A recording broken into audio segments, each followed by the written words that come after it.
Welcome back to another episode of the Easy Button Real Estate Podcast with myself, Cole Ruud-Johnson, and Tucker Merrihew. Back this week, you guys, we've had a slight change in format of the show, as I'm sure you noticed. More heavy on the front end on what's happening in our lives in the market, what we're seeing. I would say it's been a really good week to be a Seattle sports fan, which I still am, even though I don't live in Seattle full time. We have the Mariners about to, with a really good chance actually to win not just the division, but the conference. They've won like 13 out of their last 14. And it's been crazy. And obviously the Seahawks. Wait, how about your home run champ, huh?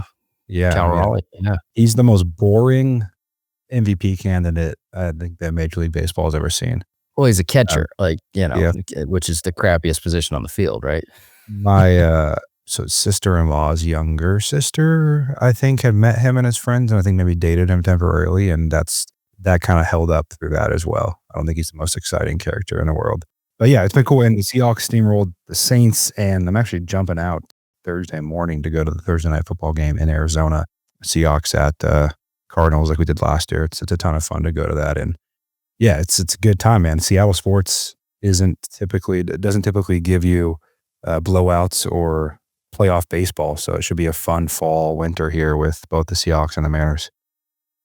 Well, my Bengals lost Joe Burrow last week and then shit the bed completely this week. That was rough. Yeah. So football season, I'm going to have to pick a new team for the remainder of the year, probably. How did you end up a Bengals fan? You know what? Back in the day, and they had Ickey Woods and Boomer Esiason and Tim Brown, and they had kind of a good core, and then they had obviously really cool helmets when you're 7-8-year-old kid. And we never had a football team in Portland, so we either had to adopt the Seahawks, the 49ers, I guess the Chargers back when they were in San Diego, but it was just as easy to adopt another team as it was any of those, since we were a good 4 hours away from Seattle, so it wasn't like we were just right next to it. They played in the Kingdom. I mean, they had Brian Bosworth back in the day. That was kind of cool. But the Kingdom was like, might as well have been playing on concrete. That was a weird place. I went to a game there once. But yeah, I don't know.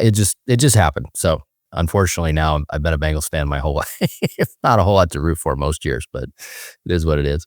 Well, you guys got Dame Lillard back in Portland. That'll be interesting. Yeah, I don't know what they're going to do. They're going to have to ship some guys out. There was whisperings that they were going to bring CJ McCollum back too and do kind of a reunion tour. But they would have like 18 guards on their roster if they did that. So it would be cool if they did, because CJ he was a great player, but he just kind of faded into anonymity once he went to New Orleans, and his career just never kind of took off from leaving the Blazers. But they got him back, that'd be cool, but they'd have to ship out some young talent in order to make room for him. And I don't know if they're going to do that, not do that.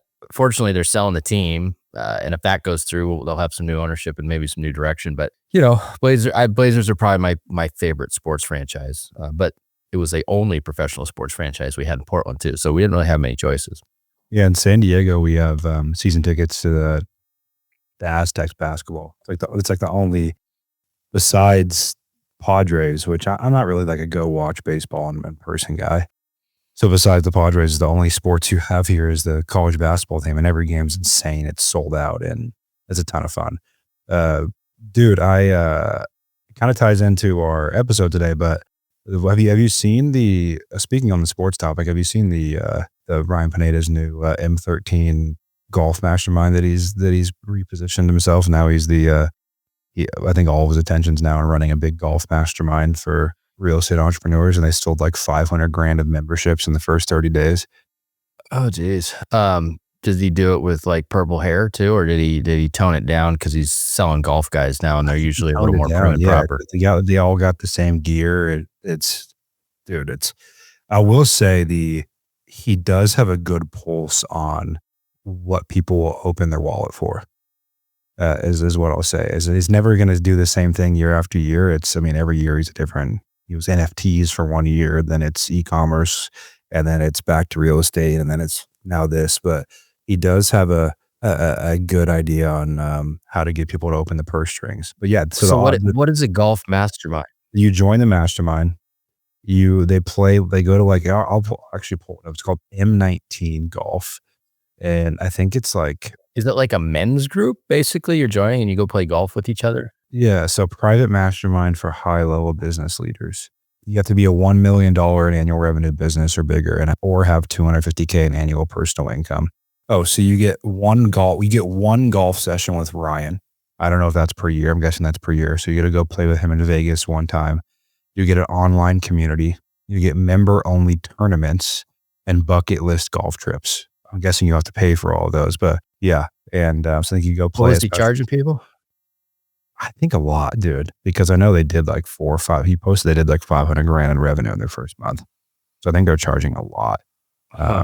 I mean, golf gets weird. I'll say that. And now living in Naples, Florida, golf gets really weird, and it becomes like a big dick measuring contest here as you kind of get older. And it's like, how much money can you spend to join a club? So like the most recent club that just opened, I think I drove you guys by it when you were here last time, $420,000 or $450,000 initial membership dues just to sign up.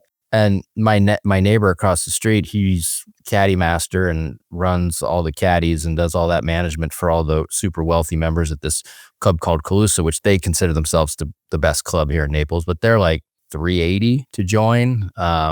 They've got their favorite members aren't even local people. They want people that are like the CEO of Verizon and things like that fly in with their friends on their own private jet, and then they stay in these little cabin houses that they built by the golf course, and then they entertain them and bring in strippers and bring in steaks and all kinds of stuff, and then they end up dropping another 40 grand while they're there that weekend on top of what they spend on their golf stuff. So people get super crazy about spending money on golf, and I love golf. You obviously do too, but I think there's a limit to like the insanity of golf is fun, but sometimes I think people, they treat it like, I guess, a mastermind in a way, not even mastermind, but like a friendship group or like something along those lines, or in between both. So that would probably be why Ryan figured out, oh, hey, I bet I could sell people something on golf, because, there's a lot of people out there that can't afford to join these super expensive clubs with these high-end type people, but they will join a mastermind group if their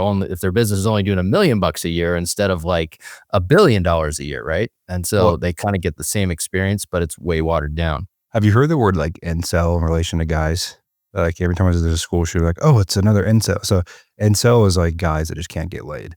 Like they just can't figure out how to get. Is that a new way to describe them? It's like my generation. New adjective? What you call like the guys that just like sit at home by themselves, tell they're aren't out dating or doing anything like that. I look at that and I'm like, it's just like a group of guys that like can't figure out how to make friends. They're like, oh, I'm going to pay 20 grand to go golf with other guys. It's just go golf with your buddies. You don't got to go spend 20, because what are you going to really learn from someone on the course? I mean, I've golfed with a lot of business people, and the last thing I found that someone wants to talk about if they're in business on the golf course is business. Because that's what they talk about all day. They're usually just talking smack or, whatever. But yeah, I don't know. I guess everybody needs friends, man. So whether you got to join things to get them or you have them, I mean, and certain masterminds, it makes sense, right? The golf one, it kind of seems like, you've heard of GoBundance, right? Like they're a group of business owners, kind of various different industries, but they do things together. Like they'll go to like Bandon Dunes and play golf, or they'll go climb a friggin' mountain, or I don't know, all kinds of stuff. And that, makes sense because you're doing all different kinds of things together, and you're kind of trying to learn from the collective in terms of business owners and whatnot. But to just go golfing with a bunch of moderately okay golfers and, maybe one guy that's a little bit better, I don't know what you're really going to get from that other than just a little camaraderie, but hey, good for them. To each their own. Yes. To each their own. Cool. Today's show, moving into the more serious subject topic. Let's come up on a few onboarding calls that I've listened to, a few Q&As I've done, and just having my hands and overall where people struggle right now.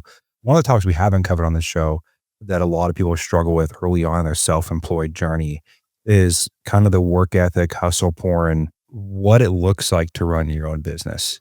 And I think obviously work ethic is an incredibly important thing, but a lot of people I feel like are so far off the reality of what it actually looks like to own a business. And I thought it'd be worthwhile to spend time there today. The last question I got was, how do you know if you're productive and moving the needle forward and spending your time when you need to be when you're self-employed, because there's no one telling you where to be, what to do, where to spend your time. If you're doing 10 flips a year, a lot of the guys that I know, they have no idea what to do with themselves during the day. And I have my obvious takes on that, but I'd love to hear your general thoughts on what is productivity when you're self-employed, and what does that look like, and how do you know if you are doing enough, or where your time should go? And obviously it's just so different depending on revenue level, what your business looks like, but how do you think about that? And it kind of becomes second nature. Like, I don't really have that thought. I just kind of have gotten good at prioritizing and knowing what to work on. But for people that are earlier on in their journey, what would your message be to them around the topic of work ethic, hustle, porn, where their time should go, what a self-employed day looks like? And then we'll go from there.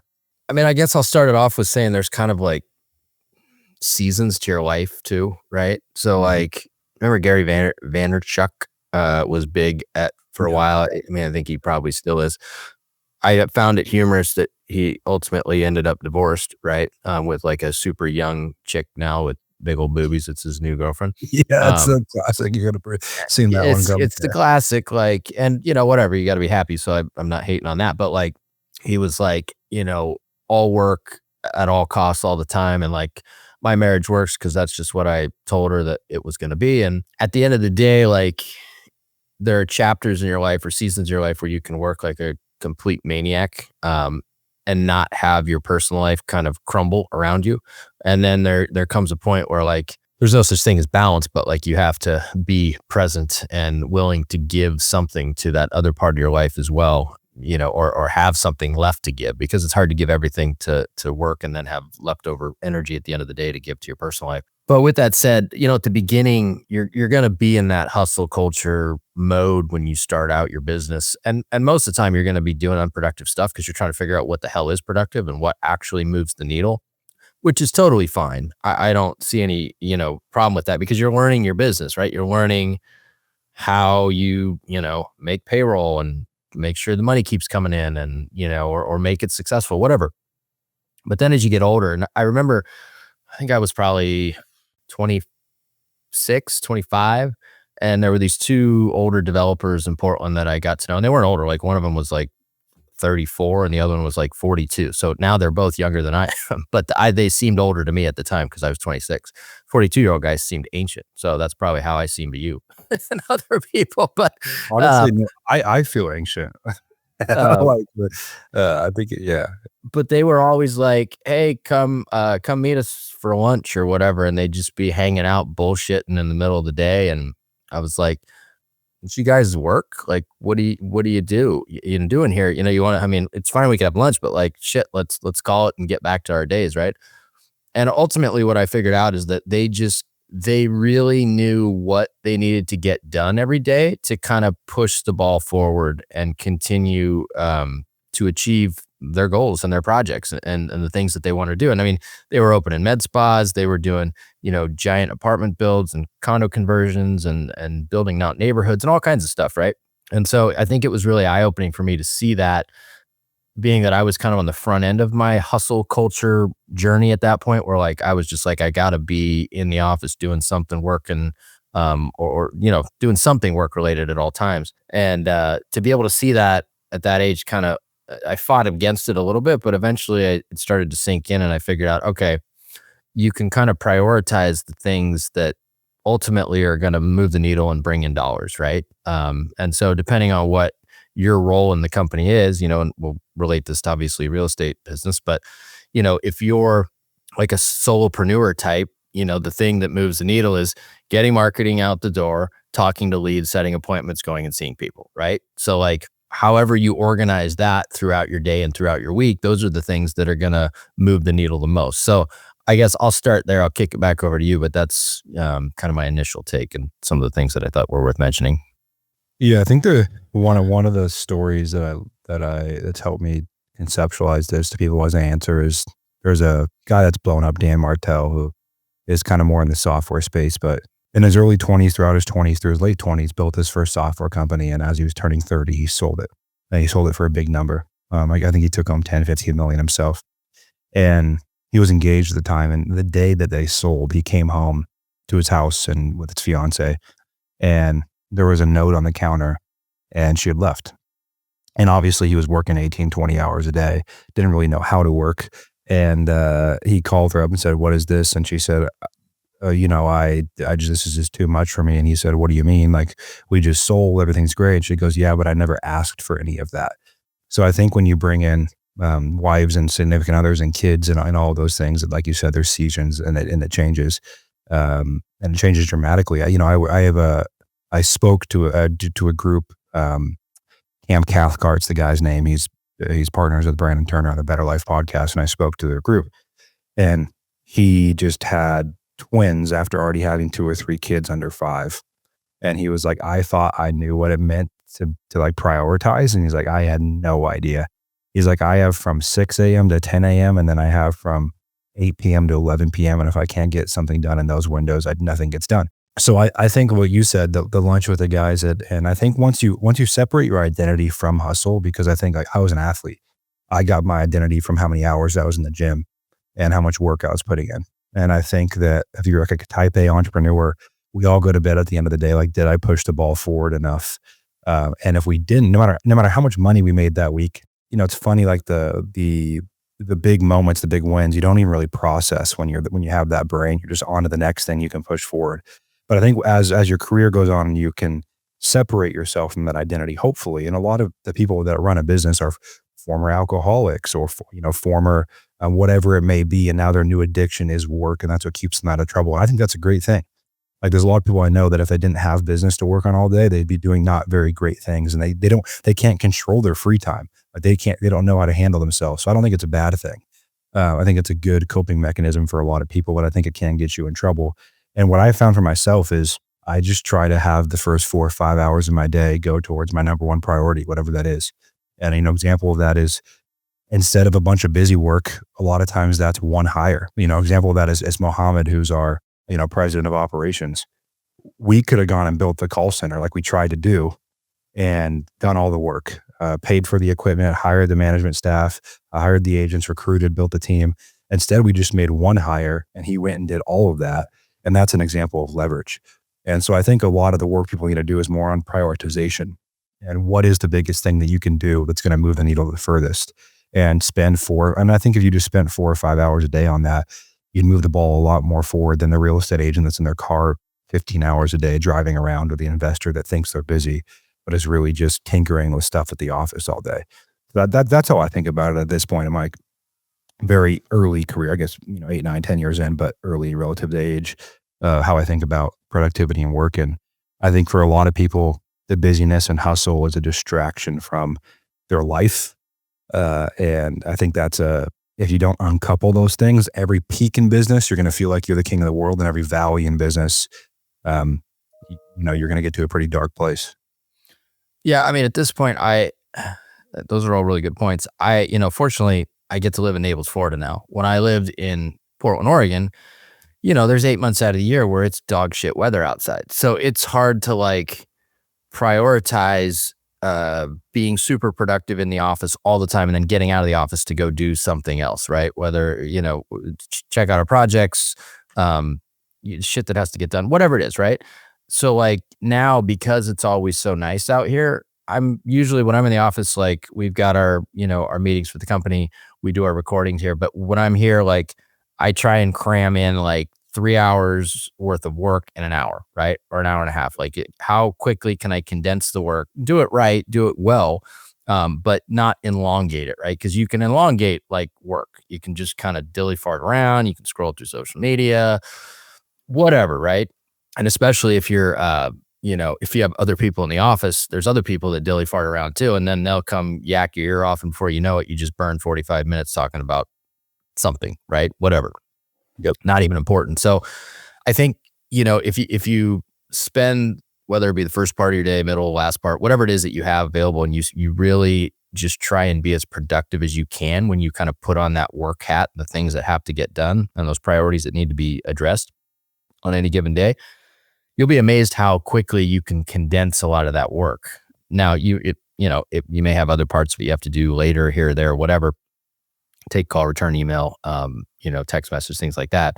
But you can get a lot done in a condensed amount of time if you're not dilly farting around. And so I've gotten a lot better at doing that. And so that way, I can be out of the office doing whatever else, my time is required of me. But I'm not a cubicle guy anymore. I can't, not that I ever was, but like being in the office as much as I was in Portland, I can't do it anymore. It kind of sucks my soul a little bit. So I try and be as potent as I can be while I'm here. And then I do all the other stuff that I need to do outside of the office after that. So I think if people took that outlook, they'd get a lot more done during the day, and they probably get the stuff done that they need to get done. The problem is a lot of people, they fill time doing the stuff that really isn't the hard stuff, because they're kind of putting off doing the hard stuff, right? And so there was a book that I read, I don't know, maybe I was early 20s. Somebody gave it to me. It was called Eat the Frog, which is basically like, do the shittiest, hardest stuff that you need to get done that day first. And then that like propels you through all the rest of the stuff really easily. So it's like, and you can condense, the amount of time that you spend doing all the other work, because you're not just kind of dilling around, not getting to the thing that really is, eating away at you the most, that you've got to get done for that day. So I always try and do the hardest stuff first, and then that kind of sets the tone for the rest of my day. And it usually doesn't take that long.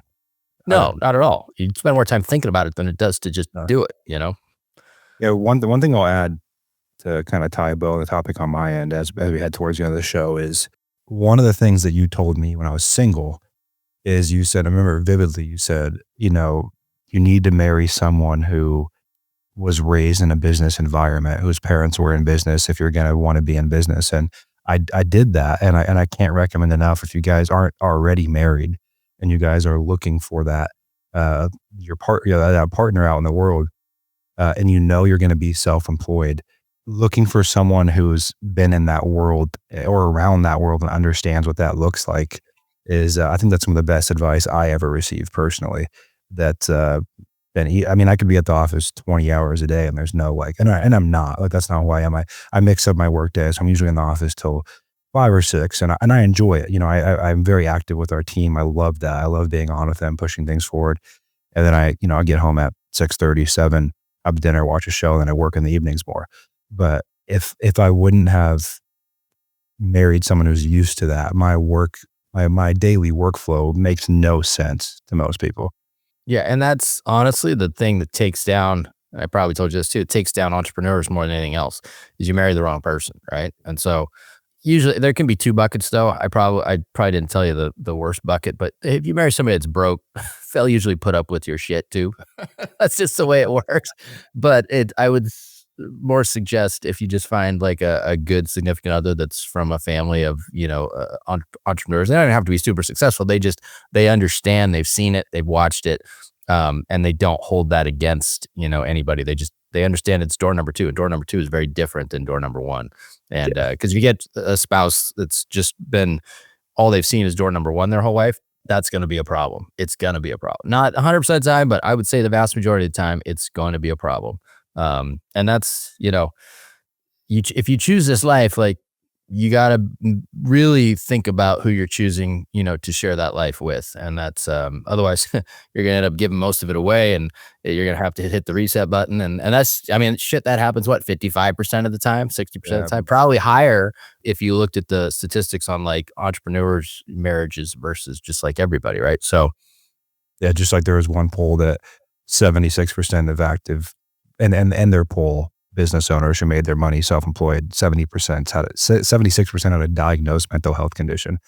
So think about undiagnosed. I think it's the same for probably marriages in the self-employed space, because it's just door number 2 is it's a different game for sure. And you're just kind of wily by nature, right? That's why you choose door number 2. So, there's all kinds of factors, but you picked the right person. Like, obviously you did, I did. It makes it a hell of a lot easier. It's just not a battle. And that's the last thing you need at the end of the day, is like to be battling at home after you're trying to battle at the office and figure out how to push the ball forward and how to, spend your time properly and all that. So just a little bit of life advice. 100%. Well, guys, that was a fun one. I think it's a real topic that everyone's facing and dealing with and navigating. If you are self-employed or partially self-employed, still working some kind of job, still an important topic to pay attention to. Nonetheless, you guys, as you know, we only grow this show through word of mouth. You guys telling your friends, coworkers, family about us, so continue to do that. Let us know what you want us to talk about on the show. And wherever you do listen to this, a like, a review, a share means the world. And as always, we've been talking about our new off-market method community. It's over 500 people. It's pretty awesome. It's growing into one of the bigger communities for agents and investors to get the live calls, support, journey, tools they need to continue to do deals off market, source more pipeline and grow, especially in the market like we're in right now. So super excited to see more of you guys in there. And as always, you are only one deal away.